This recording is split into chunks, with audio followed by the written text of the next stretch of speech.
né? Nós demos a nossa primeira aula falando sobre o assunto de plantação de igrejas. Ah, eu quero compartilhar com vocês aqui ah, alguma coisa de ontem, né? Nós começamos falando sobre a justificação do Ministério de Plantação de Igrejas, né? Por que esse curso é importante? Então, falamos que é importante por causa dos alunos, né? Que vocês tenham uma visão, nem que seja teórica, do que é plantar uma igreja, dar a vocês uma espécie de manual a seguir, né? Passo a passo. Também contribuir para o ponto de vista ministerial. Colocar esta tarefa de começar igrejas como algo importante no ministério de todos os pastores, né? Por quê? Porque a plantação de igrejas é uma forma eficiente de evangelização e de crescimento das igrejas, né? Ampliar a visão, vocês que serão futuros pastores, terão que ter condições de orientar aqueles que estarão debaixo de vossa autoridade e que, eventualmente, trabalharão como plantadores de igreja. Também vocês mesmos, né, poderão estar envolvidos num projeto de plantação de igrejas, uma vez que não existe igrejas prontas esperando os formandos do seminário. Então, é bem possível que você tenha que abraçar um ministério de plantação de igrejas no início do seu ministério.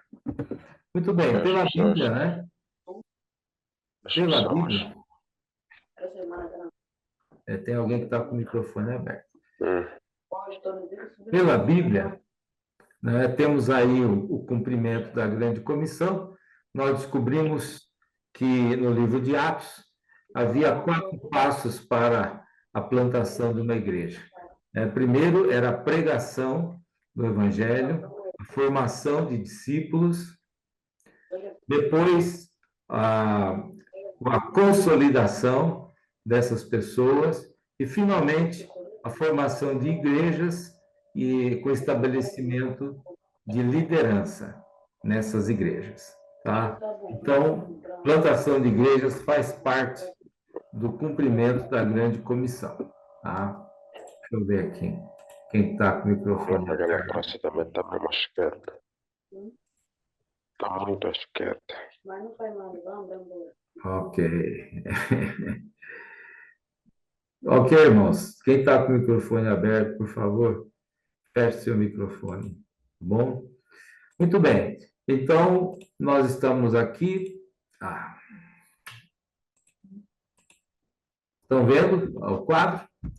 Então, também nós falamos que o Ministério de Plantação de Igrejas se justifica pelas necessidades do momento atual, em que as pessoas estão se fixando nas grandes metrópoles, e nas grandes metrópoles, então, a origem de muitos novos bairros, novas comunidades, e essas pessoas precisam ter acesso a alguma igreja nas proximidades de onde moram, né?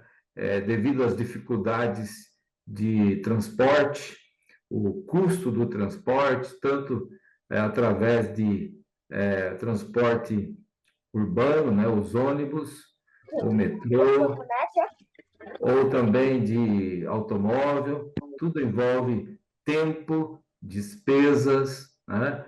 E também os crentes se locomovendo a grandes distâncias também correm perigos na área de segurança, principalmente nas grandes cidades, né?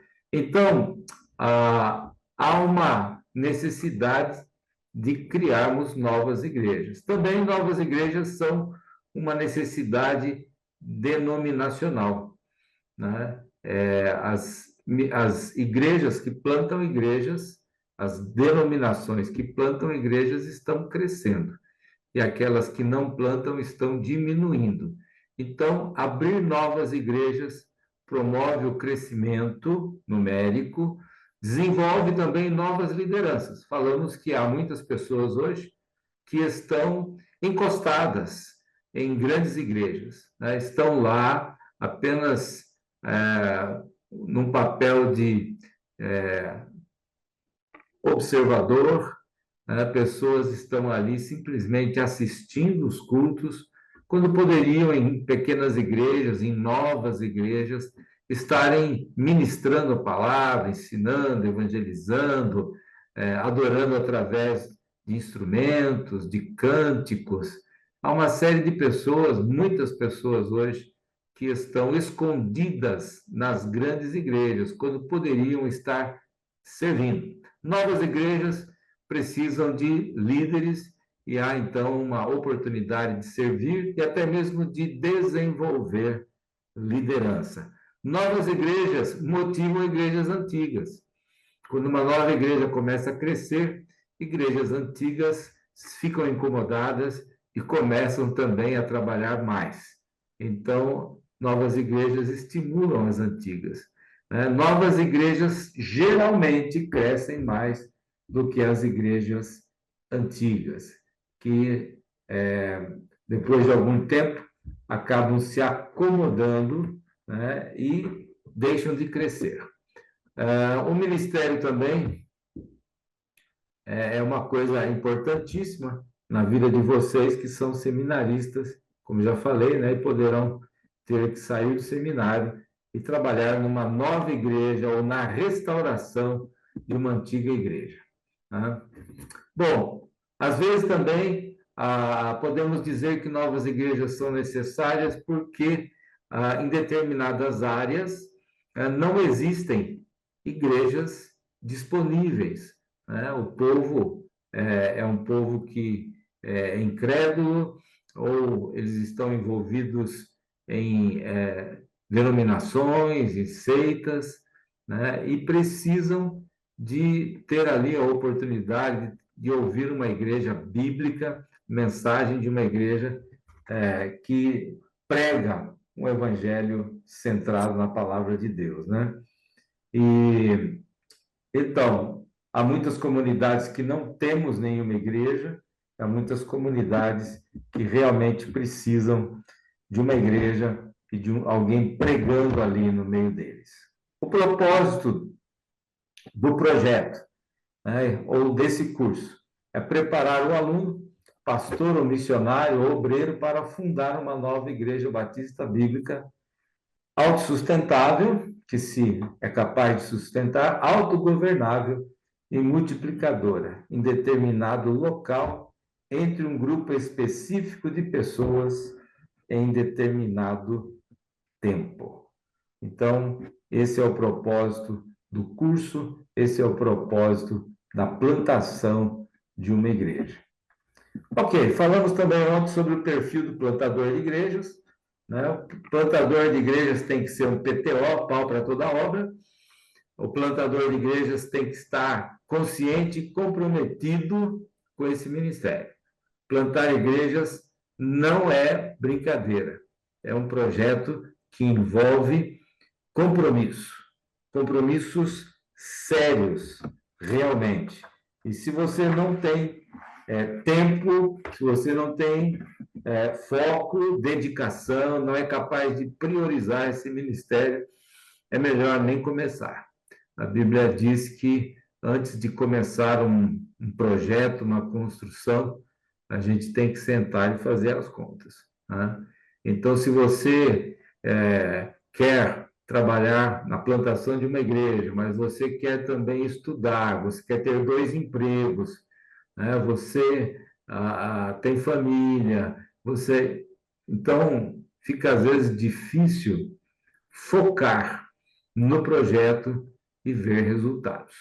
Então é importante que quem está envolvido na plantação de uma igreja, principalmente o líder, que ele tenha tempo e condições de investir. Né? Tem que ter uma base teológico-doutrinária, né?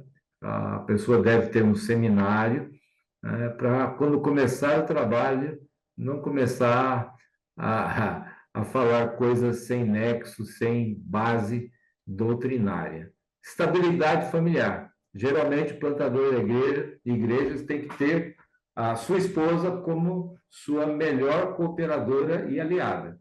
Se ele não tiver estabilidade familiar, não está qualificado para essa empreitada de começar novas igrejas. Né? Também, o plantador de igrejas, ele deve ter iniciativa e motivação intrínsecas. Ele não deve ficar esperando ser motivado pelo grupo ou que o acaso vai lhe ajudar.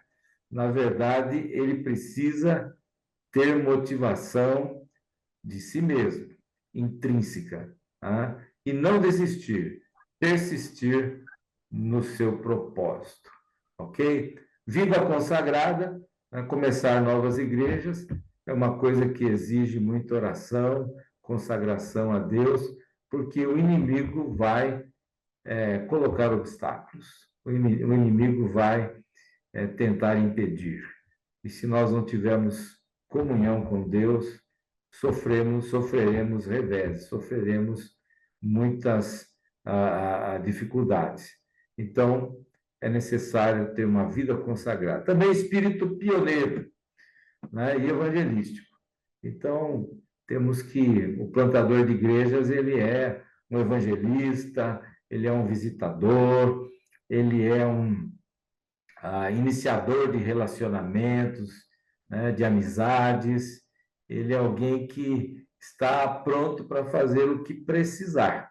Muitas vezes, eu citei ontem, né, às vezes alguém tem que limpar a igreja e é ele que vai limpar e pronto, ele vai lá e limpa a igreja. Alguém tem que consertar alguma coisa quebrada, ele vai lá e conserta, né? Então, o espírito pioneiro, o espírito de ser um pau para toda a obra, né? E também, quem vai começar uma igreja deve ter experiência prévia, não deve ser um neófito, um novo na fé, né? Porque o novo na fé não sabe o que é uma igreja, ele tem pouco tempo, né, de participação numa igreja, ele não sabe o que é uma vida de igreja, ele nunca evangelizou, ele não sabe, não tem experiência de ensino ou de liderança. Então, uma pessoa nessas condições não deve estar à frente do trabalho de plantação de igreja. Poderá até ser um auxiliar, mas não estar à frente. Pode fazer eu passar a barba no corpo? Ok, irmãos, feche o microfone, por gentileza. Ok, o plantador de igrejas também precisa saber como relacionar-se com a equipe e com os liderados, né? O líder vai ter uma equipe. A ideia de plantar igrejas não é pegar um casal sozinho, colocar dentro de um prédio vazio e falar, enche esse prédio de pessoas. Não é isso, é formar uma equipe e essa equipe vai trabalhar sob a direção de alguém. O líder tem que ter sabedoria para se relacionar com a equipe e também com os liderados, né? Ter estabilidade financeira. Se o líder do projeto de plantação de igrejas não tem recursos, ele deve orar a Deus e ver o que tem que ser feito. Muitas vezes, ele tem que trabalhar secularmente para prover o sustento da sua família, né? Há muitos obreiros, às vezes, né, que fazem uma coisa que é contra o bom senso, né? Eu conheci um homem que queria estudar no seminário, queria que seus filhos estudassem também no seminário, e tinha 4 ou 5 filhos, todos jovens, adolescentes, e ele deixou seu trabalho, ele foi para um seminário, internato, achando que Deus iria suprir todas as suas necessidades ali. Uma família grande, pagando aluguel, um seminário tempo integral, né? E o resultado disso foi que depois de algum tempo ele se desiludiu, ele ficou aborrecido, ele ficou magoado, porque ele não teve sabedoria, ele não pediu conselhos, e ele estava querendo fazer uma coisa boa, mas pelo caminho errado, né? Então, muitas vezes, nós temos que ter sabedoria, não muitas vezes, mas geralmente, temos que orar e fazer as contas, né? Deus, ele pode fazer alguns milagres eventualmente, mas ele não fará milagres todos os dias, né? Embora todo dia de vida já seja um milagre. Mas eu quero dizer na questão financeira. Às vezes Deus manda um dinheiro é, de uma forma excepcional e você recebe um dinheiro extra, isso é uma bênção. Mas Deus não vai fazer isso sempre. Então nós precisamos ter sabedoria e, se não temos os recursos oriundos da obra, nós precisamos consegui-los trabalhando secularmente para que possamos manter a nossa família, tá? Em último lugar, o obreiro plantador de igreja deve ser versátil, né? Ele deve aprender a ser o PTO, né? Pau para toda obra, e fazer o que é preciso fazer para que o trabalho siga em frente. Muito bem, falamos sobre o plantador de igreja missionário, é aquele que vai trabalhar só plantando igrejas, né? Ele pode ser um bivocacionado, alguém que tem um chamado para o ministério, mas que também tem uma outra vocação, outra profissão, né? Então, ele tem o sustento próprio, nesse caso, e ele vai dar tempo parcial para iniciar a nova igreja. Ele não precisa de apoio financeiro, mas o trabalho precisa, né? Uma segunda situação é que a pessoa, ele é plantador missionário, ele vai só trabalhar com plantação. Então, ele vai começar uma igreja dando tempo integral. Será um missionário da Comunhão Batista Bíblica Nacional, ou da Comunhão Estadual, ou da igreja local, de uma igreja local, e ele vai depender exclusiva e permanentemente da igreja enviadora e mantenedoras. Então, a fonte do seu sustento poderá ser uma ou mais igrejas, né, que vão dar o suficiente para ele dar tempo integral nesse ministério. Ele planta uma igreja e depois de um tempo ele deixa como um pastor e ele vai então buscar um novo lugar, uma nova área para começar outra igreja. E existe um outro plantador que é o plantador pastor. É alguém que vai plantar uma igreja, mas ele não tem o objetivo de depois ir embora. Ele quer ficar. Então, ele vai plantar uma igreja e depois vai se transformar no pastor dessa igreja, tá? Então, esse plantador pastor, ele pode dar tempo parcial, né? Muitas vezes, esse plantador é um aluno de seminário noturno, né? É um obreiro ou é um diácono que deve ser supervisionado por um pastor mais experiente. Então, o plantador, muitas vezes, ele trabalha secularmente e ele vai iniciar uma igreja sob supervisão de alguém.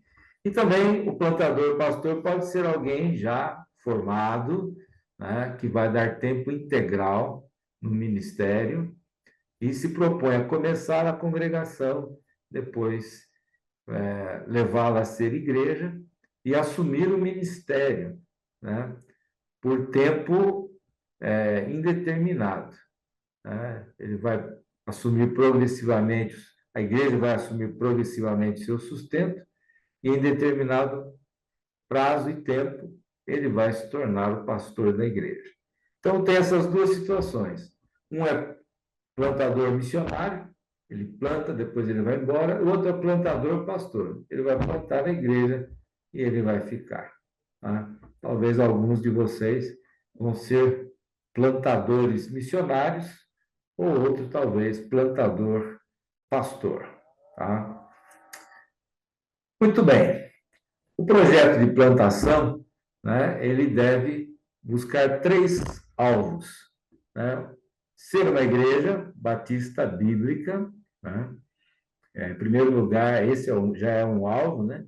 Uma igreja que tem uma identidade, que tem uma doutrina, né, fundamental. E que seja autogovernada, que tenha líderes que possam governá-la, que seja autossustentada ou autossustentável e autopropagante, ou multiplicadora, ou reprodutora. É uma igreja que seja capaz de gerar outras, em determinado local, grupo de pessoas e período de tempo. Então, o alvo, o objetivo do projeto, né, ele tem esses propósitos, né? Ele tem um lugar específico, um grupo de pessoas específico e um período de tempo para ser executado. Algumas igrejas começam sem um projeto claro, sem uma equipe, sem objetivos claros, e o que era para ser feito em 5 anos leva 20. Né? Por quê? Porque não há um planejamento, não houve uma equipe, não houve treinamento, não houve uma estrutura, não tinha igreja-mãe, e tudo isso leva a uma dificuldade muito grande. Ok, falamos sobre a equipe de plantação, que o ideal é sempre trabalhar em equipe, né? Com responsáveis por cada área de atuação e um obreiro como líder de todos. Então, quais seriam essas áreas de atuação? Né? Nós já vamos ver, mas antes, o líder ou coordenador geral vai liderar e coordenar todas as atividades. É o responsável, é aquele que vai responder pelo trabalho. Pode ser um pastor, um missionário, um obreiro, um diácono, um seminarista, ou até um membro comum de igreja, mas ele tem essa responsabilidade de responder pelo trabalho, né? Essa equipe que vai ser montada deve ter pessoas capazes de atuar na área de pregação, músicos, regentes, cantores, né? Tesoureiro, secretário, né? Todo trabalho deve ter 2 livros, né? O livro do secretário, e ali os irmãos, de vez em, mesmo que não seja organizada a igreja, não há nenhum problema em ter um livro onde se registra ali as atas das reuniões que foram realizadas, as decisões que foram tomadas, mesmo que extraoficialmente. Né? E deve haver também um livro do tesoureiro. Tudo que entra, tudo que sai de finanças deve ser lançado neste livro. Tá? Na verdade, o ideal seria que tivesse uma conta bancária em que todo o dinheiro que entra da igreja é depositado e todo o dinheiro que sai é retirado desta conta, né? É lógico que se é ainda uma congregação, muitas vezes o movimento financeiro tem que ser feito pela, pela igreja-mãe. Tá? Então, tudo é feito pela igreja-mãe, os depósitos são realizados numa conta, né? A igreja-mãe pode abrir uma conta específica para a congregação e ali movimentar fazer todo o movimento financeiro da congregação. Né? Os depósitos da congregação vão para aquela conta e tudo que sai, sai daquela conta e o movimento do caixa ele vai ser espelhado pela conta. Né? Então, a conta é um espelho da movimentação financeira da igreja. Tá? Agora, quando a igreja se tornar independente, então ela vai ter sua própria conta e vai movimentar, então, as suas finanças pela sua própria conta. Mas é importante que tenham pessoas que cuidem disso. Tá? Não é aconselhável que o líder dessa nova congregação, o responsável, né, cuide da tesouraria. É necessário, aconselhável, é de bom alvitre que haja uma outra pessoa cuidando das finanças. Tá? Ok. Uma coisa muito importante na plantação de igrejas é a escola bíblica dominical. Então, se conseguirmos 4 professores, poderemos ter 4 ou 5 professores, poderemos começar uma escola bíblica dominical, né? Podemos começar uma igreja sem ter, no princípio, uma EBD, mas assim que isso for possível, nós devemos iniciar, né? Então, precisamos de um professor para os pré-escolares, até 6 anos, depois de 7 a 11 para os primários e juniores, depois adolescentes e jovens, né, de 12 a 25 anos, pode-se colocar os adolescentes junto com os jovens, ou de adolescentes de 12 a 17, jovens a partir de 18, juntamente com a classe dos adultos, né? Então, são várias possibilidades de classe, 4 ou 5 classes, podemos já iniciar uma escola bíblica dominical. E é importantíssima a escola dominical, porque já foi comprovado que cada 3 alunos da escola dominical, pelo menos um, aceita Jesus no primeiro ano de frequência à EBD.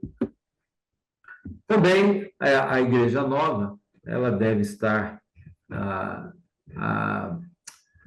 ela deve estar desafiando pessoas a se envolverem com o Ministério de Evangelismo, que envolve visitação, estudo bíblico, né? Distribuição de folhetos, visitas. Então, é importante que tenha, né? Se a equipe tiver umas 10 pessoas, cada uma atuando numa dessas áreas, nós teremos já uma força de trabalho maravilhosa para começar uma nova igreja.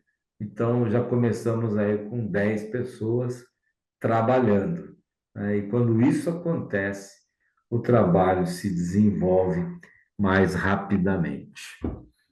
Muito bem.